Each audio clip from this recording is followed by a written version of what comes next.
दहशत भरी हवाओं की सरसराहट सुनाने आई हूं। दहशत भरी हवाओं की सरसराहट सुनाने आई हूं।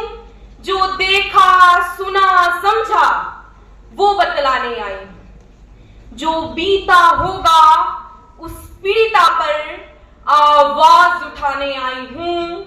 दहशत भरी फिजाओं के शोर से कुछ भाव चुरा कर लाई हूं, कुछ भाव चुरा कर लाई हूं।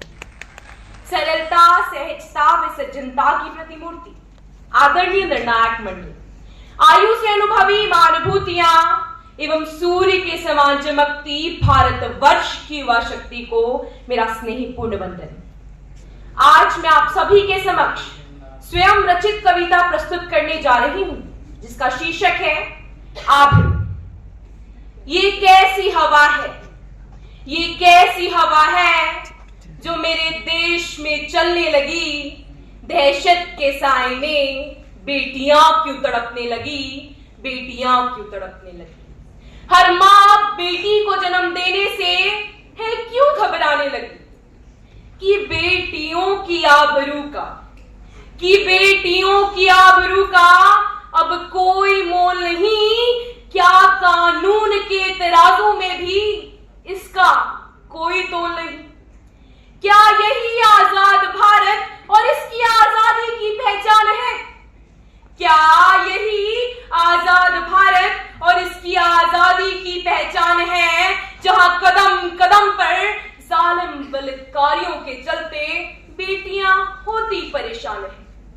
अगर कोई इनको इंसाफ दिलाने जुट जाता है, अगर कोई बेटियों को इंसाफ दिलाने जुट जाता है, वह कोर्ट कचहरी जांच पड़ताल में दर्द से भर जाता है। हवस के दरिंदों को उम्र से है ना कोई वास्ता। हर उम्र की नारी है इनके लिए भोग और विलासता। सम्मान की जगह क्यों अपमान हो रहा। जीवन देने वाली का जीवन क्यों शून्य हो रहा। सुनकर समझो उनकी चीखें जिन्हें इंसाफ का है इंतजार। जो बेटियों की आबरू को तार तार करे। इन दरिंदों को किसने दिया ये अधिकार, इन दरिंदों को किसने दिया ये अधिकार।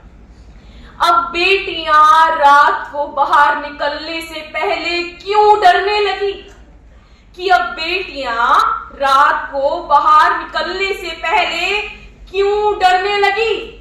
महिला सशक्तिकरण का हम क्या करें, जब अपनी सुरक्षा को लेकर बेटियां सहाय महसूस करने लगी। कि बेटियों को देवियों सा सम्मान है दिया, फिर उन्हीं की आबरू पर क्यों वार है किया। कि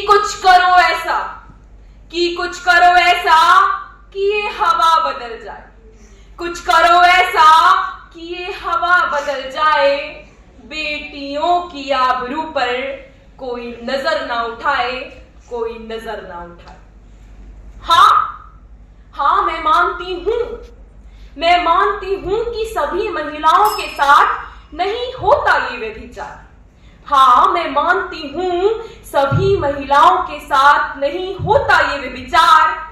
जिन्होंने ये सहा उनके लिए मेरे ये विचार। उनके दर्द आंसू तड़प की उठा रही हूं मैं आवाज। कि बेखौफ चहचहाती फिरे नारियां, कि काश हो जाए एक ऐसा आगाज, धन्यवाद।